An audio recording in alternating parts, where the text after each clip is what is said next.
নমস্কার, সময়ের সাথে সোমনাথ চ্যানেলে সবাইকে স্বাগত জানাই। আজকে আমরা আরও প্ল্যান সম্বন্ধে আলোচনা করব। আরও প্ল্যান কিভাবে সার্ভিস করা হয়, কিভাবে মেনটেনেন্স করা হয়, এই বিষয়টা আমরা আগে বিস্তারিত জানবো। প্রথম থেকেই আলোচনা করি। এই যে পাইপটা দেখছেন, এটা হচ্ছে র ওয়াটার ট্যাঙ্ক থেকে আসছে। র ওয়াটার মানে সাবমার্সেল বা যে কোনো সোর্সে যে জল, সেটা আপনার প্রথমে ছাদের ওপর ট্যাঙ্কে সেটাকে স্টোর করা হয়। স্টোর থেকে আমরা এই আরও প্ল্যান্টে সেই জলটা নিয়ে আসি। তো এইভাবে আমরা পাইপ লাইনের মাধ্যমে এনেছি। আরও প্ল্যান্ট অনুপাতে এই পাইপের সাইজ বিভিন্ন হতে পারে, কিন্তু বেসিক প্রিন্সিপাল সেটা আজকে আমরা আলোচনা করব। প্ল্যান্ট ছোট বড় অনেক রকম হতে পারে, কিন্তু বাট এই যে মেনটেনেন্স ব্যাপারটা প্রায় সিমিলার, প্রায় সমান। তাই আমরা আজকে বেসিক ব্যাপারটা আলোচনা করে নিই। তো এইভাবে জল আসছে, আমরা একটা ভাল্ব করব। ভাল্বটা কেন করা?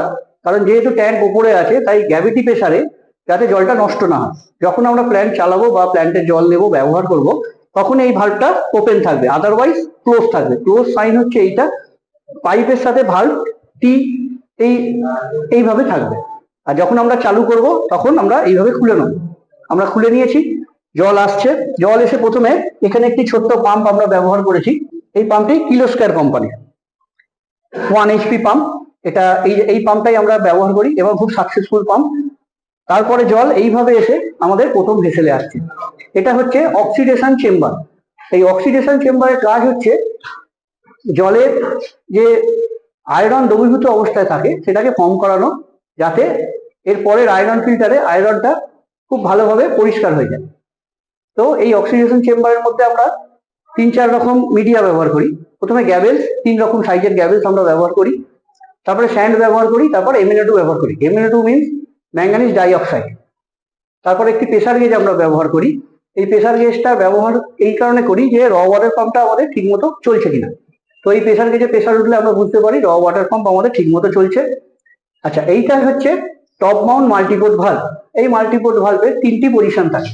আপনারা দেখুন, প্রথমটা হচ্ছে সার্ভিস, তারপরে হচ্ছে ব্যাকওয়াশ এবং তারপরে হচ্ছে রিন্স। তো প্রথমেই আমরা প্ল্যান্ট চালাবার আগে আমরা মেশিনটা ওয়াশ করে নেব। তো তাই প্রথম ভেসেলটা আমরা ব্যাকওয়াশে দেব। এই যে ব্যাকওয়াশে আমরা দিলাম, তারপরে চলে এলাম আমরা এই প্যানেলে চলে এলাম। এটা অটোমেটিক প্যানেল 100 কোম্পানির। তো আমরা প্রথমে ম্যানুয়াল, এটা দুভাবে কাজ করে প্যানেলটি, একটা হচ্ছে ম্যানুয়াল মোড, একটা হচ্ছে অটোমেশন মোড। তো আমরা প্রথমে প্যানেলটি অন করে নেব। অন করার পর এই যে অটোমেটিক এবং ম্যানুয়াল, এটাকে আমরা প্রেস করলে এই গোটা প্যানেলটা আমাদের ম্যানুয়াল মোডে চলে এলো। এরপর এই যে এখানে লেখা আছে র ওয়াটার পাম্প। তো প্রথমে আমরা যে এটাকে ব্যাক ওয়াশে দিয়েছি, তো শুধু ব্যাক ওয়াশে দিলে তো ওয়াশ হবে না, আমাদের পাম্পটা চালাতে হবে। তাই আমরা এইখানে এসে এই পাম্পটি এরকম ভাবে অন করে নেব। অন করলে দেখুন পাম্পটা চালু হয়ে গেছে। তো এই পাম্পটা আমরা 10 মিনিট এইভাবে আমরা ছেড়ে দেবো, ও নিজের থেকে ওয়াশ হয়ে যাবে। ব্যাক ওয়াশ কিভাবে হয় সেটা হচ্ছে, জলটা এইভাবে আসে। আচ্ছা, আমরা ভিডিওর জন্য পাম্পটি বন্ধ করে দিলাম, নাহলে নয়েজ আসবে, আপনাদের শুনতে অসুবিধা হবে। তো আমরা বন্ধ করে বোঝাই, পাম্পটি বন্ধ করে দিলাম। ব্যাক ওয়াশের ক্ষেত্রে জল এইভাবে আসে, মাঝখানে একটি রাইজার পাইপ থাকে। এই মাল্টিপোর্ট ভালভের সাথে একটি স্টেনার থাকে এবং রাইজার পাইপের নিচেও একটি স্টেনার থাকে। জল প্রথমে এরকম ভাবে মাল্টিপোর্ট ভালভে পৌঁছায়, তারপরে রাইজার পাইপের ভেতর দিয়ে তলা স্টেনার দিয়ে জলটা বাইরে বেরোয়। তারপরে এইভাবে ওপরে ওঠে, ওপরে যে ময়লাটি জমে থাকে সেইটা নিয়ে ড্রেন পাইপের মাধ্যমে সেটি ড্রেন হয়ে যায়। তো এইভাবে আমরা ব্যাক ওয়াশ করবো 10 মিনিট। তারপরে আমরা পাম্পটা বন্ধ করে নেব। বন্ধ করে নেওয়ার পর আমরা রিন্সে দেব। রিন্সে দেওয়ার পর আবার আমরা পাম্পটা চালিয়ে নেব। এইভাবে আমরা রিন্স করব 5 থেকে 10 মিনিট। রিন্স ধরুন 5 থেকে 10 মিনিট হয়ে যাবার পর আবার আমরা সুইচটি বন্ধ করব। এবার রিন্স সম্বন্ধে আলোচনা করে নিই। ব্যাক ওয়াশে যেটা আলোচনা হলো তার অপোজিটই হচ্ছে রিন্স। রিন্সে কি হয়, ওই মাল্টিপোর্ট ভালভের ওপরে যে স্টেনার থাকে সেইটার থেকে জলটা বেরোয়। বেরোবার পর এইভাবে মিডিয়ার ভেতর থেকে জলটা যায় এবং তলায় যে স্টেনারটি ছিল, যেটা ব্যাক ওয়াশের সময় জলটা বেরোচ্ছিল, রিন্সের ক্ষেত্রে ঠিক এর উল্টো ভাবে কাজ হয়। তখন জলটা ওইভাবে রাইজার পাইপের স্টেনারের মাধ্যমে জলটা ঢোকে এবং ভেতরে রাইজার পাইপ দিয়ে উঠে আমাদের ড্রেন হয়ে যায়। তাহলে এইভাবে একবার আমরা নিচে থেকে ওপর এবং ওপর থেকে নিচে এই মিডিয়াটি ওয়াশ করে নেব। ওয়াশ হয়ে যাবার পর আমরা পাম্পটিকে বন্ধ আছে, পাম্পটিকে বন্ধ করে সার্ভিসে দেব। সার্ভিসে দিলেই একমাত্র জলটি এই ভেসেল হয়ে দ্বিতীয় ভেসেলে আসবে। তো প্রথম ভেসেল হয়ে যাওয়ার পর আমাদের দ্বিতীয় ভেসেলের নাম হচ্ছে আইআর, আয়রন রিমুভার প্ল্যান্ট বা মাল্টিমিডিয়া প্ল্যান্ট বা ডুয়েল মিডিয়া প্ল্যান্ট। আপনি বিভিন্ন মিডিয়ার সিকোয়েন্সে আপনার এটা বিভিন্ন নাম হতে পারে। তো আমরা এই ক্ষেত্রে এটা মাল্টিমিডিয়া হিসেবে ব্যবহার করেছি। এর মধ্যে আমাদের 3 রকম গ্যাভেলস, ট্রিটেড স্যান্ড এবং অ্যান্থ্রাসাইট আছে।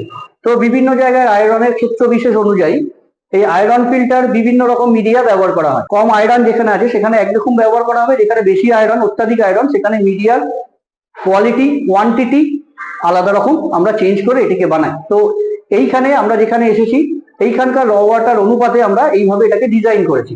এবং এটি দেখতে পাচ্ছেন ওয়াটারলক কোম্পানি, ওয়াটারলক আমাদের কোম্পানি। আমি সোমনাথ, আমি এই কোম্পানির ওনার। এবং আমরা এই কোম্পানির থ্রু আমাদের যেখানে মেশিন আছে আমাদের কোম্পানি আপনারা দেখে রাখুন, পুরো ব্যাপারটা সেখানে সব লেখা আছে। আপনারা এখানে ফোন নাম্বারও দেওয়া আছে, যদি মনে হয় আমাদের সাথে যোগাযোগ করবেন অবশ্যই এই ফোন নাম্বারে যোগাযোগ করুন। দেখুন আমাদের মেশিনে সবেতে আমাদের লোগো আমাদের এখানে লাগানো আছে। তো এবার আমরা দ্বিতীয় যেটা কথা বলছিলাম আইআর এ চলে আসি।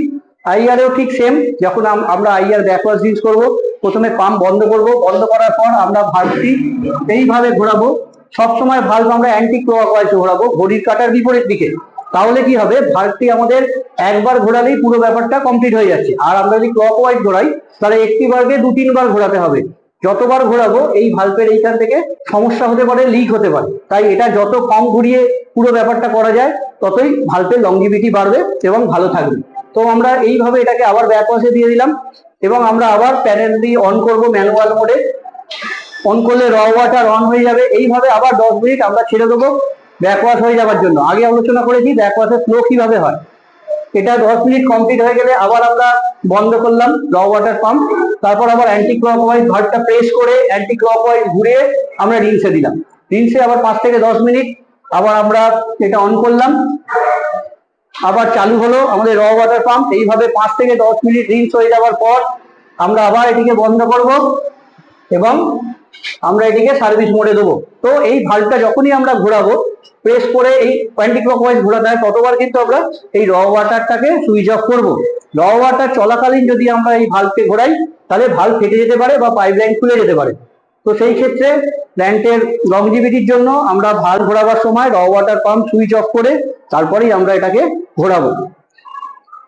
আচ্ছা, এই ভাল্ব হয়ে গেল। এরপর এটা হচ্ছে কার্বন ফিল্টার।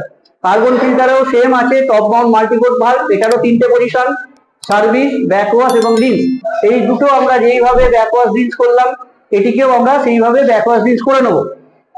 এই 3টে ব্যাকওয়াশ রিন্সের পর আমাদের দেখে নিতে হবে এই 3টে মাল্টিপোর্টের ভাল্বের পজিশন সার্ভিসে আছে কিনা।